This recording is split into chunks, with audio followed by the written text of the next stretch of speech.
Are you an au pair and your host family has suggested to you that you stay with them and they pay for you to stay with them, like keep au pairing with them and also go to university at the same time? Whether you are here and you're about to transition, or you are in your country and you want to come here and they have mentioned that as an option for you, I would like to give you a few tips or some of the questions or some of the things that you should actually consider. Because for me, that was the case. And there are some things that I had to learn from experience. And since I've learned from my experience, I would like to share with you so that you make a better choice. I will speak for Germany because I have more experience with Germany, and being an au pair who studied, like switched from au pair visa to student visa. This is basically what I would like to talk to you about. End up alright, just push yourself, test yourself, figure out what you like, and find your limits, don't be rigid, always work towards a prime, surround yourself with open minds, people can change. Hi guys, what's up? My name is Doris Bonitah. Welcome if it's your first time here, and if you're a returning subscriber or returning viewer, welcome back. If you're a returning viewer and you've not subscribed, do you think you're doing what is right? Anyways, some of you know that I came to Germany through au pair, and now I'm a student.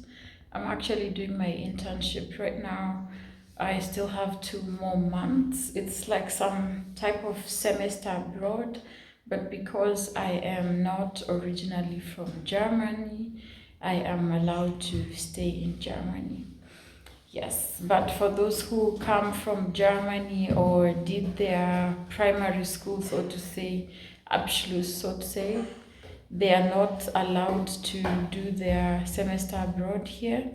They have to look for another country. So some of my classmates went to Spain, Barcelona, others went to some Asian countries. So I stayed literally in the city that I live. Although my internship is technically based in, it's kind of like a combination of Germany and South Africa.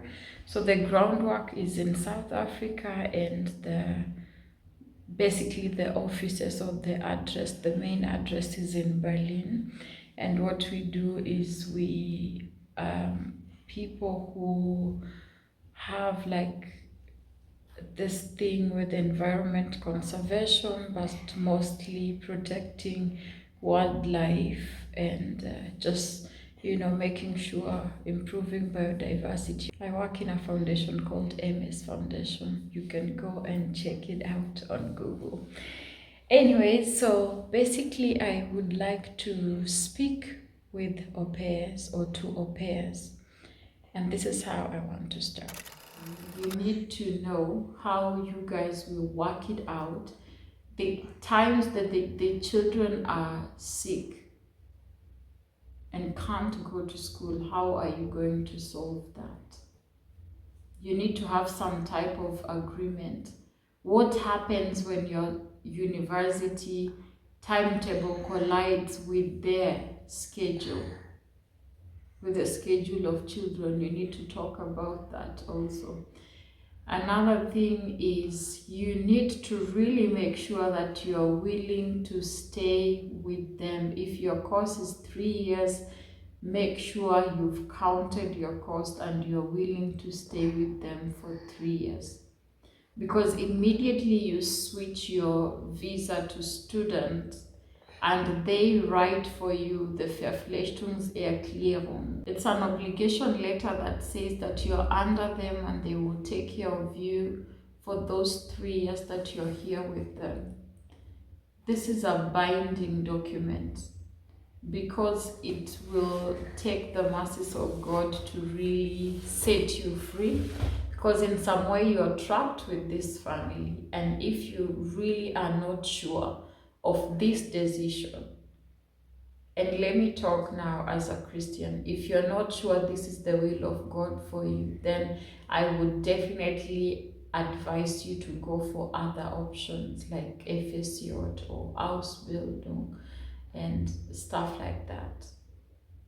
Really, because it's not easy. You're bound to these people. You are basically, it's like you're free, but you're not free. It's like in some way, it's like you're caged, and in some way, you are technically owned by them.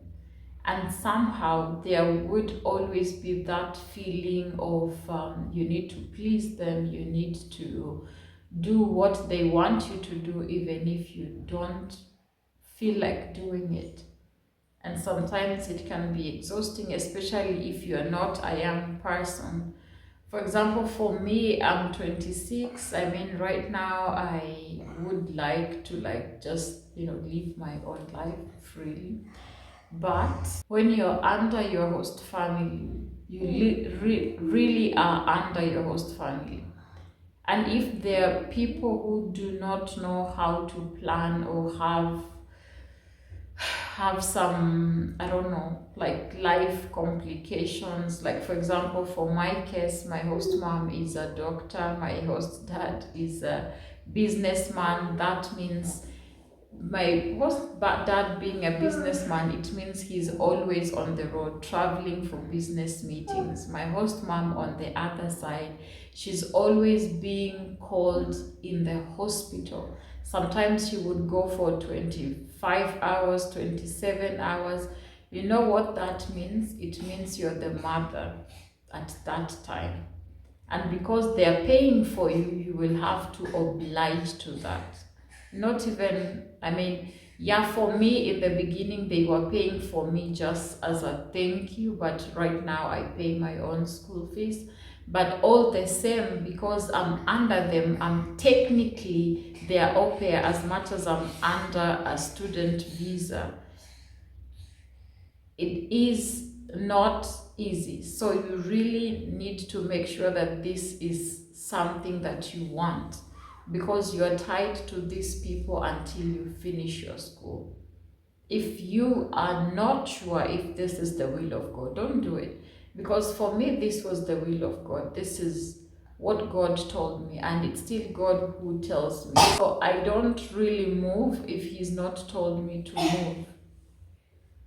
That's basically how I live. Like literally, my faith is my compass.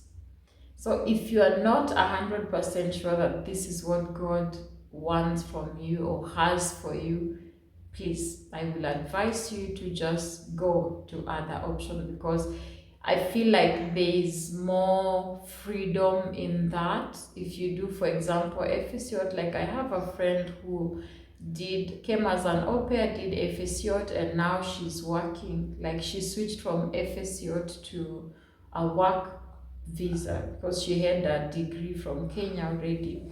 And I have another one who came here, did Ephesion, did Ausbildung. She finished and graduated this year, and now she's working. And for me, I'm still in the same spot. I can't plan anything, and I'm really being honest with you guys because I really want to help you. I have the best host family in the world. Like they're literally they're one of the good peoples.